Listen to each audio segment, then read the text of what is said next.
Hi friends, welcome to Nagas Media. வணக்கம் நீ அங்கேயும் சொன்னேன்னா காதில் கரெக்டாக கேட்காது, நான் பக்கத்தில் வரேன். இந்த பாருங்க, கொழுக்கு முழுக்கும் தயிர் எடுத்து வச்சுட்டு நல்லா சாப்பிட்டு அவளும் கொழுக்கு முழுக்கும் தயிர் மாதிரி ஆயிரம் போல இருக்கு. நீ தான் நிறைய வாட்டி சொன்ன. என்னது? நான் கொழுக்கு இந்த பார்த்தீங்களா, இது வந்து ஆக்சுவலாக வந்து வீட்டு தயிர். இது மேலே இருந்ததெல்லாம் நான் இதில் எடுத்து போட்டேன் செல்லம். அப்படியே மூடி மேலே அது பாரு, தட்டு இங்கே பாரு, அது மேலே அப்படியே ஒட்டி இருந்துச்சு. இது வந்து வெண்ணெய், உங்களை திட்டலை, வெண்ணெய்னு இதை சொன்னேன் நான். இங்கே இருங்க, ஏன் எடுத்து கப்புன்னு சாப்பிட்டுட்டா? சரி, ஓகே. இது வந்து சரியான டேஸ்ட். இது அந்த அது என்ன பண்ணிட்டேன் நான், இதை பாரு, அந்த பால் சட்டி துறையேன். என் பால் சட்டியில் பால் இருக்கா இல்லை அதுலேருந்து இதை எடுத்து சாப்பிட்டியா? துறடா, இங்கே பாருங்க, அந்த ஆடை இருக்குல்ல. இப்போ இதை நான் நைட்டு ஃப்ரிட்ஜில் வச்ச உடனே என்ன ஆகும்னா மொத்த கொழுப்பும் அந்த பாலில் இருக்கிற எல்லாமே ஒன்றா சேர்ந்துடும். ஆமாம். காலையில் அதை அப்படியே மேலாப்பில் எடுத்து தயிர் ஊற்றிடுவேன். இதை தான் லஸ்ஸி மேலே போட்டு கொடுப்பாங்கல்ல செல்லம், செம்மையா இருக்கும். உனக்கு இப்போ லஸ்ஸி போட்டு தரட்டா? இங்கே எடுத்து வச்சிருக்கோம் பாருங்க, அந்த பாலாடி ஒரு கப்பில் காட்டுறேன். இது வந்து 1 லிட்டர் பாலில் ஒரு நாளில் நான் எடுத்தது செல்லம். இதை மாதிரி எடுத்து என்ன பண்ணுவோம் அப்படின்னாக்க ஐஸ் வாட்டர் மாதிரி ஏதோ ரெடி பண்ணி நெய்யை உரிக்க வச்சிரும். அப்படி நல்லா சூப்பரா இருக்கும். ஆனா என்னன்னா இதை நான் ஒரு வாட்டி எடுத்துட்டு அதுக்கப்புறம் ஆடையை சாப்பிட ஆரம்பிச்சிட்டேன். அது ஃப்ரிட்ஜில் இருந்து எடுத்து அப்படியே சக்கரை போட்டு சாப்பிட்டோம்னு வச்சுக்கோங்க, அடாடா என்ன ஒரு டேஸ்டா இருக்கும் தெரியுமா. இப்போ வந்து நான் என்ன பண்ண போறேன்னா, என்னதான் பண்ண போறேன் மச்சான், உனக்கு தான்டா. மகிக்கு பாத்தீங்கன்னா பாதி கிருணி பழத்தை எடுத்து கட் பண்ணி கொடுத்துட்டேன். அதனால இப்ப மோர் ஒரு சொம்பு கொடுத்தோன்னு வச்சுக்கோங்களேன், மனுஷன் திருப்தியா குடிச்சிட்டு கம்முன்னு இருப்பாங்க. நான் மேக்ஸிமம் வந்து சாப்பிட மாட்டேன், ஸ்கிப் பண்ணிடுவேன். மோர் எல்லாமே இருக்கு. ஆனா எனக்கு என்னன்னா அந்த அரிசியா சாப்பிடுறதுக்கு இது எவ்வளவு பெட்டர். அந்த பாதி கிருமி பழத்தை கொடுத்தா சாப்பிட்டுட்டாரு. எதுவுமே சக்கரை எதுவுமே ஆட் பண்றது கிடையாது. ஜூஸா போட்டா கூட சக்கரை கேட்பாங்க, முழுசாவே கொடுத்துறது. நீ ரொம்ப நல்ல பையன்டா மச்சான், நீ எல்லாமே நல்லதா சாப்பிடுவ அப்படின்னு சொன்னா சாப்பிடுவாரு. ஆமா. இப்ப வந்து எங்க வீட்டுக்கு வெளியில காட்ட போறேன் வாங்க, எப்படி வெயில் அடிக்குது. எல்லாம் இதை எடுத்து வச்சிருக்கேன். ஏற்கனவே பார்த்தீங்கன்னா நம்ம வீட்டில் புதினா குச்சி நட்டு வச்சு அதில் இலையெல்லாம் சூப்பராக வர ஆரம்பிச்சிருச்சு. அதில் கொஞ்சம் இடம் இருக்கு, அதுலேயும் புதினா மட்டுமே எனக்கு வைக்கணும்னு ஆசை, அதனால எடுத்துன்னு போய் வைக்க போகிறேன். அதே மாதிரி நம்ம வீட்டு பக்கத்தில் வந்து ஏகப்பட்ட துளசி மரமாகவே ஆகிப்போச்சு. துளசி செடி வந்து துளசி மரமாக இருக்கா, எல்லாம் வந்து ஏவாயிரம் வளர்ந்துருச்சு எல்லாமே. இப்போ போயிட்டு என்னன்னாக்கா அதை வந்து நம்ம கட் பண்ணி வர விடணும். அதை கட் பண்ணாதான் நான் வந்து ஒரு மிஸ்டேக் பண்ணிட்டேன். இதுதான், இது சும்மா இருக்க மாட்டாப்ல, அளவுக்கு முன்னாடி டிகிரி காப்பி நான் ஆசைப்படுறேன்னு சொல்லிட்டு என்னை கேட்காமையே காப்பி தூள் வாங்கி கொடுத்தாரு. சரி ஒரு வாட்டி சும்மா தேவை எப்பயாவது ஆசைப்பட்டா குடிச்சுக்கன்ட்டு நான் என்ன பண்ணிட்டேன், தூக்கி டிகாஷனை ஊற்றிட்டு பாலை ஊற்றினேன். 3/4 டம்ளர் பால் ஊற்றிருக்கேன், இவ்வளோதான் டிகாஷன். அவனா கசக்குது, ரொம்ப டிகாஷன் ஊற்றினேன் போல இருக்கு.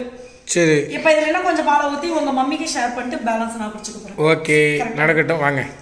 இப்போ இது என்னன்னு பார்த்தீங்கன்னாக்கா, இது நான் காலையில் நான் செஞ்ச சைட் டிஷ். பார்க்குறது செம்மையாக இருக்குல்ல. காலைல வந்து இந்த சாதம் பண்ணியிருந்தேன், நெய் சாதம் பண்ணியிருந்தேன். தம்பி பாப்பாவுக்கு ஸ்கூலுக்கு கொடுத்து விடுறதுக்கு நெய் சாதம் பண்ணியிருந்தேன். ஸோ அதுக்கு வந்து சைட் டிஷ் என்ன, அதை சப்ஜி வேணும்ல, ஸோ அதுக்காக பண்ணியிருந்தது வெறும் கோவக்காய் வச்சு சூப்பராக செஞ்சுருந்தேன். இதை நம்ம மக்கள் வந்து பாவக்காய் மாதிரி நினச்சி சாப்பிட்டு முடிச்சுட்டாங்க. நான் வந்து மகியோட இது வந்து கண்டுபிடிச்சிட்டேன். சென்னையில் வந்து எப்போவுமே அதிகபட்சமாக காலையில் சமையல் பண்ணுவார். இங்கே ஊருக்கு வந்ததுலேருந்து என்னைக்கு வந்து நான் ரொம்ப ஏதாவது காலையில் எந்திரிக்கும் போதே ஏதாவது நான் ஃபீல் பண்ணிட்டு இருந்துச்சேன் அப்படின்னா, இன்னொன்று வந்து இவருனால சில நேரம் காலையில் லேட்டாக இருந்துச்சோன்னா மனுஷன் வந்து கரெக்ட் பண்ணுறதுக்காக கீழே வந்து அவசரமாக வதக்கிட்டு இருப்பாரு. என்னன்னு எனக்கு இன்னைக்கு மாடி வரைக்கும் வாசனை வந்துச்சு. ஓகே மகி சமைக்குது, நம்ம வேலையை பார்ப்போன்ட்டு மேலேயே நான் வேலை பார்த்துட்டு இருந்தேன். அதனால் உனக்கு நன்றி. எப்படின்னா நம்மளை வந்து ஃபீல் பண்ண வச்சுட்டாப்லன்னா உடனே வேலை செஞ்சு கரெக்ட் பண்ணுவார். ஓகே, இப்போ வந்து அவி வந்து மோர் கலந்து எடுத்து வரட்டும். இதில் கொத்தமல்லி தான் கொஞ்சம் கட் பண்ணி போட்டு நல்லாயிருக்கும். ஃபீல் பண்ணுறதுனா நீங்கள் பாட்டுக்கு அவன் சண்டை போடுவார்னு நினச்சிக்காதீங்க. ஆக்சுவலாக வந்து பார்த்தீங்கன்னா நம்ம வந்து இங்கே வீடு குடியேறும்போது பார்த்தீங்கன்னா குளிர்காலம் மழை காலம் அந்த டயத்தில் தான் வந்து வெயில் காலத்தில் வரல.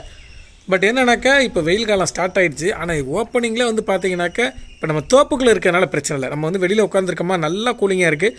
ஆனால் ஒரு மரமும் அசையில, தெரியுதா உங்களுக்கு? ஒரு சில நேரத்தில் காற்று புயல் காற்று அடிக்கிற மாதிரி இருக்கும். இப்போ காற்று ஒன்றும் அடிக்கல, ஆனால் வெளியில் வந்து கூலிங்காக சில்லுன்னு இருக்குது. வீட்டுக்குள்ளே போனோம்னாக்கா பயங்கரமாக எரியுது.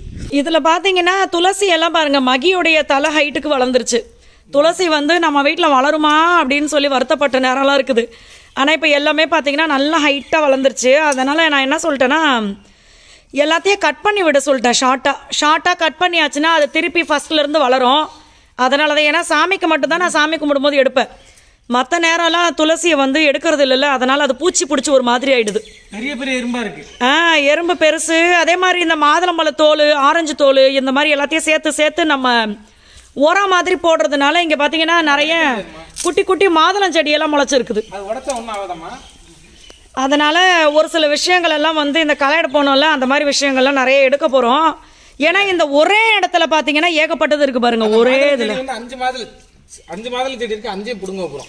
அதுதான். ஏன்னா நான் நிறைய இடத்துல மாதுளை இது பார்த்துருக்கேன். அதெல்லாம் சாப்பிட்ற மாதிரியே இல்லை, பிஞ்சிலேயே வீணாக போயிடுது. மாரியம்மா பாட்டு பாட்டா துளசி ஆடிட்டு இருக்கேன். இந்த துளசியெல்லாம் என்ன செல்லம் பண்ணுறது? இது அவ்வளோதான், இது ஒன்றும் பண்ண முடியாது. அப்படியே காய வச்சு. ஆனால் இது லைட்டாக பூச்சி மாதிரி தானே இருக்கு. ஆமாம், இது அதுக்காக தான் இப்போ கட் பண்ணுறது. கீழே வந்து பார்த்தீங்கன்னா அந்த பூச்சி வெள்ளை கலர்ல அந்த பூச்சி வந்துடுச்சு. அந்த பூச்சி வந்ததுனால அதை கட் பண்ணி துளசி செடியில எல்லாம் பார்த்தீங்கன்னா அந்த பூச்சி நிறைய வந்துருச்சு. இப்போ இதை கட் பண்ணி போடலாம் நினைச்சிங்களா, அந்த பூச்சி எல்லா இடத்துலயும் ஸ்ப்ரெட் ஆகுது. கீரைலாம் நல்ல கீரை இந்த பாருங்க, அதெல்லாம் நல்லா இருக்குது. அதனால தான் இவ்வளோ ஹைட்டா இருக்கே. ஃபர்ஸ்ட்ல இருந்து வளர்றது கொஞ்சம் அடர்த்தியா கட் பண்ணி விட்டுறலாம் ஐயா அப்பப்ப.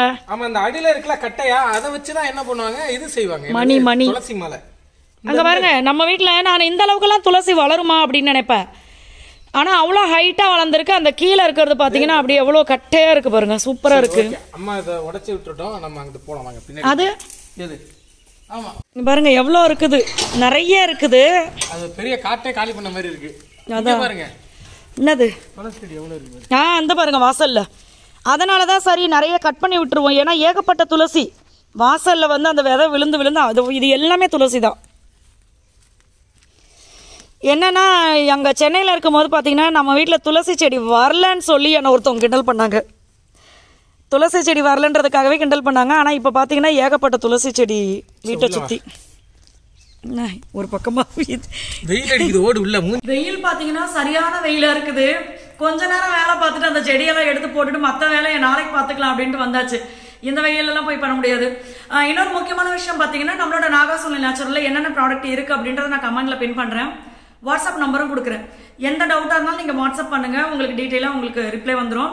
தமிழ்நாடு பாண்டிச்சேரிக்குள்ள ஃப்ரீ ஷிப்பிங், கொரியர் சார்ஜ் கிடையாது.